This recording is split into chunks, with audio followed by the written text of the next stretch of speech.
Silver Crown Mountain? Yeah. Wonder what the jungle has in store for...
Wonder...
I don't have enough space for that.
This camera belongs to the X700 line.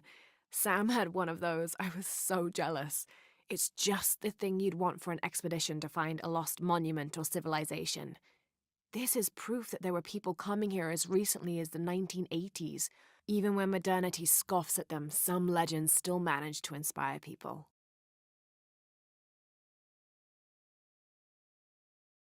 The lens is cracked. Almost looks as though it was hit by a projectile of some type.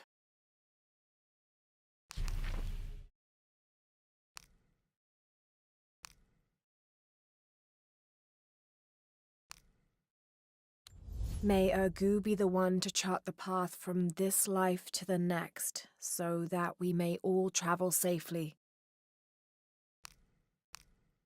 May Remax be the first voice we hear in the afterlife, and may her stories comfort us.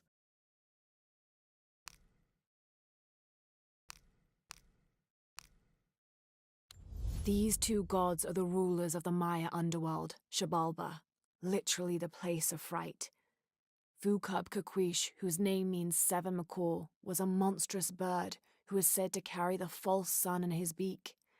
His subordinate was Hunkame, which means one death. They are both defeated and killed by the hero twins after challenging them to various sports and games in which both sides cheated. Vucub-Caquiche lost his game of darts when the hero twins used blowpipes.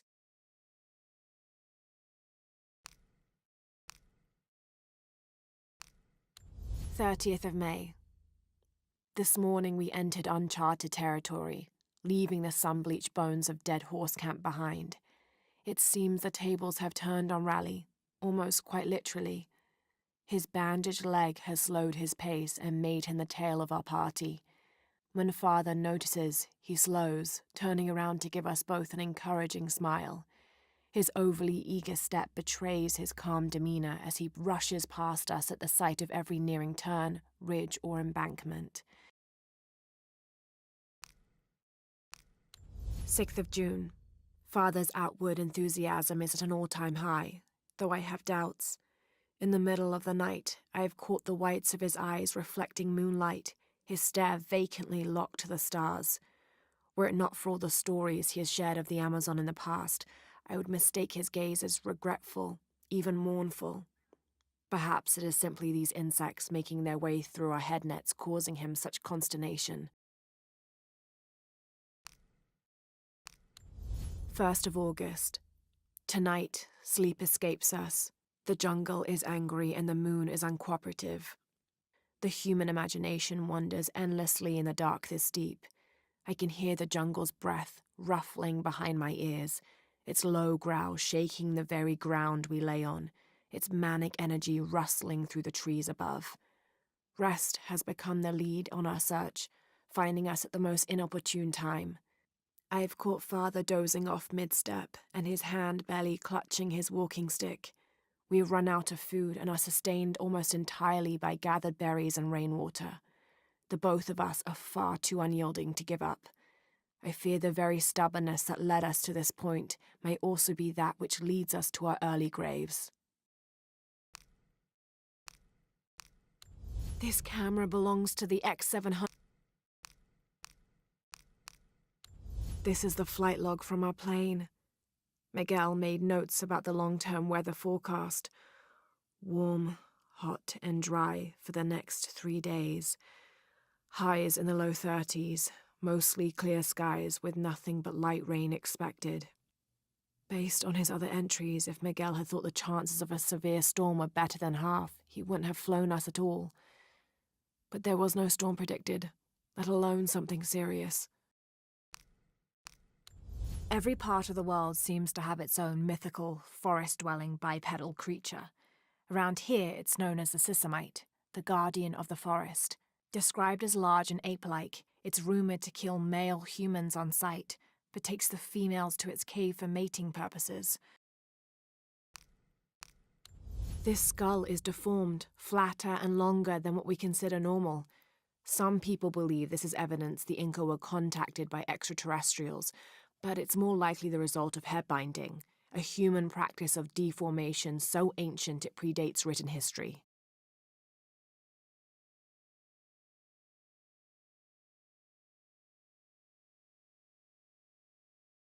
It also has evidence of trepanation, a medical procedure in which a hole is carved in the skull.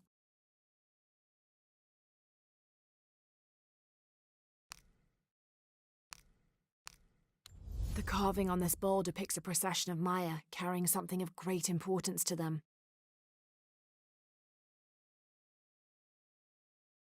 The silver square.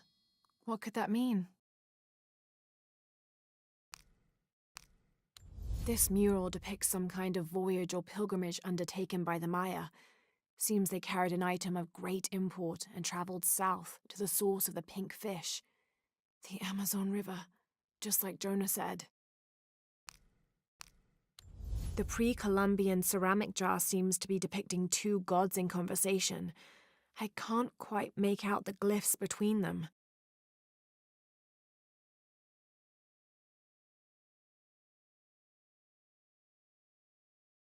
Oh, smells vaguely fungi.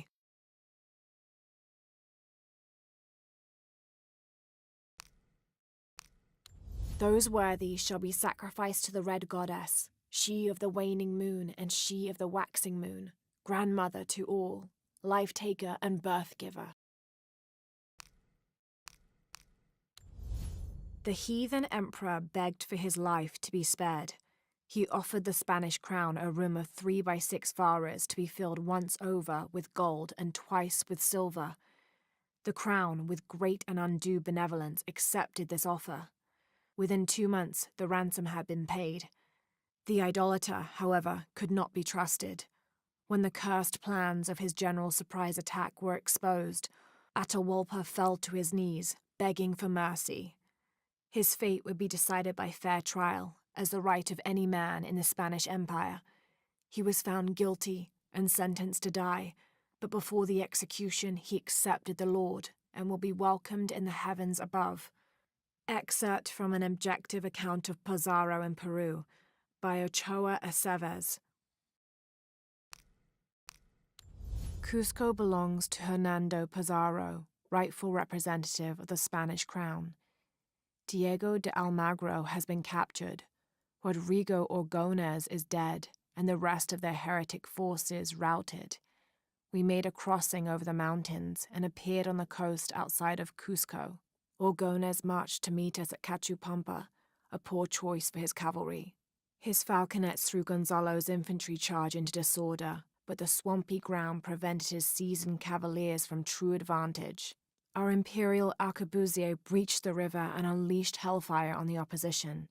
Pizarro and Orgones led their respective cavalries, each merging to a single charging column, all of the men yelling, and met at full gallop. I had never seen such a thing.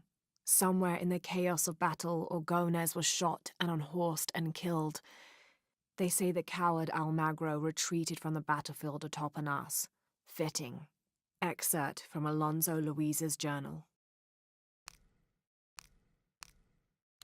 The monogram reads PHF. That has to stand for Percival Harrison Fawcett.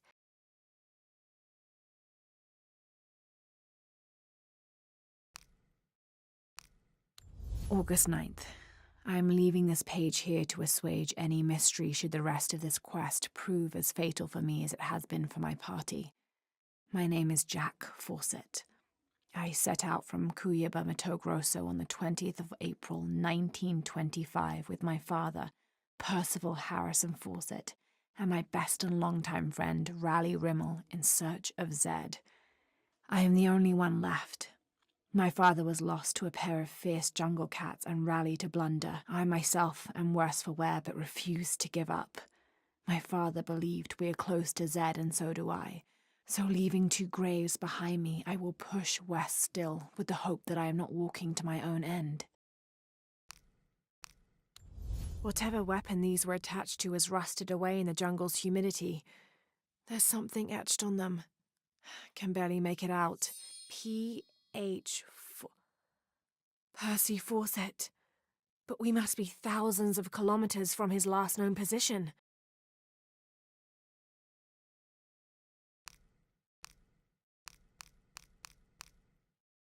Within lies Raleigh Rimmel, friend, 1925. There's a little more. Beware, traps ahead.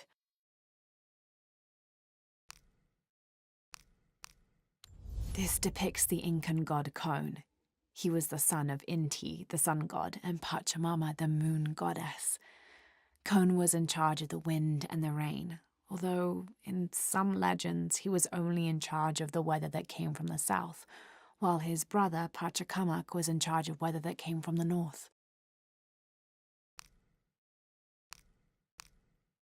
Cinnabar was used in the ancient past for producing a bright orange pigmentation on ceramics, murals, tattoos, and in religious ceremonies.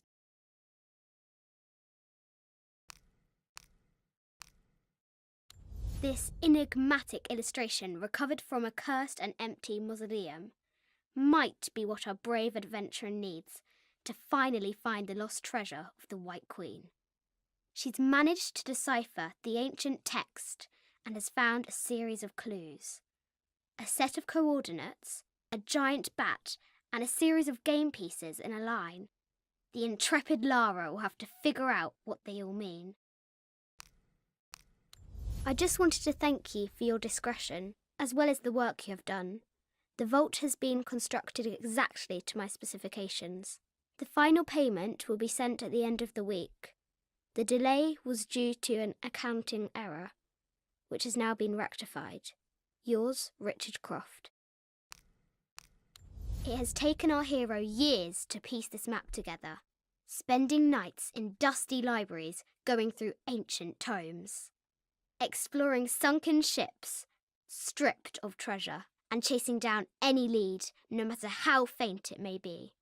If she can recover the treasure, our brave adventurer may prove herself worthy of becoming Lord Richard Croft's assistant. I have thought about it many times, and I'm still adamant that Lara be spared from this terrible grief, as you call it. Having her constantly thinking about her mother will only be more painful. It is better for her to be a child and not be burdened by such heavy thoughts. If you do not desist in this campaign of yours, I will not hesitate to terminate your employment at Croft Manor. I think this is from when we walked the Elmem. This looks like a figure. Sir, I understand these last few years have been more than difficult for you. We all miss Amelia terribly. However, I worry Lara has begun to forget what little she knew about her mother. A terrible thing. I realise it is not my place to pry, but have you reconsidered talking to her about Amelia? My belief is that it would help you get over your tremendous grief, and bring you two closer.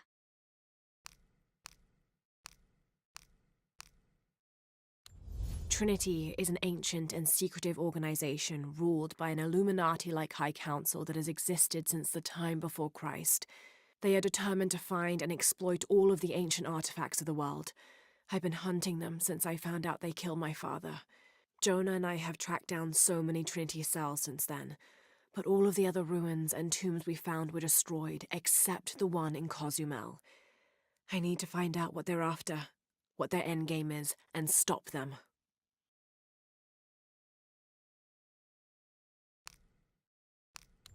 Dr. Pedro Dominguez is an archaeologist and expert in pre-colonial Maya history. My father mentioned him in his notes more than once. That's the lead Jonah and I were following up on when we came to Cozumel. His excavation in Cozumel was one of the last places my father visited before he was killed. If there is a connection, I want to find out what it is. I thought that Dr. Dominguez was only the leader of the local Trinity cell. I never imagined that he would turn out to be the leader of the High Council of Trinity. Ixchel and Shakshel are two faces of the same goddess. Ixchel is the young woman and represents life and healing. She's associated with the full moon. Shakshel is the old woman and represents death. She is associated with the new moon. Together as the twins, symbols of duality in the cycle of life and death. Jonah is a survivor and a good friend. I met him several years ago on my first expedition on board the Endurance. He made me laugh the first time I spoke to him, calling me Little Bird. We've been through so much since then, and after I lost touch with my best friend Sam, Jonah was always there for me. He came with me to Katash and helped me find the divine source, the artifact my father was looking for when he was killed. After I destroyed the divine source to keep it from Trinity's hands, Jonah helped me hunt them down, cell by cell. When I finished deciphering my father's notes, Jonah thought that Cozumel was the best place to start. At first, I didn't believe him, but he was right. The site in Cozumel was the only one we found that wasn't destroyed. Now I know why. Trinity knows there's a piece of the puzzle missing, and I need to find out what it is before they do.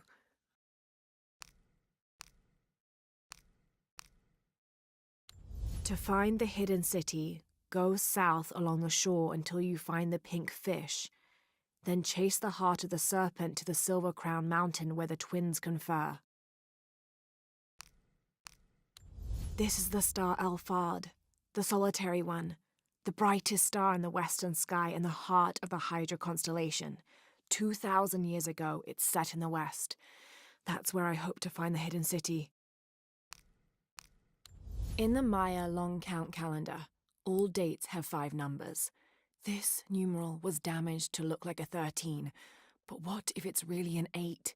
That's a 2,000-year difference, and the constellations would be in a completely different position, so the star path would lead west to somewhere in Peru. The last number on the left pillar is 0.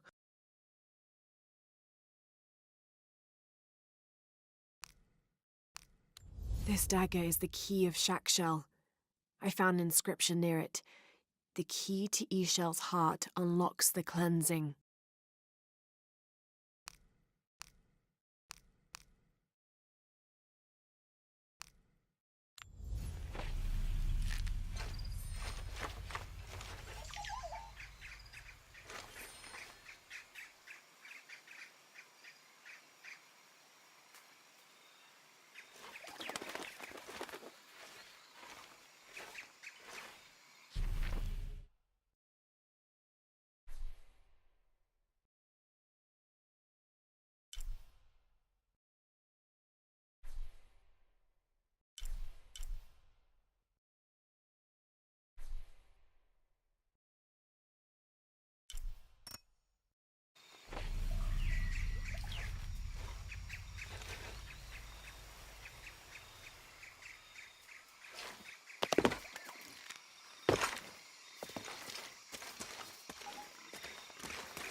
Ugh.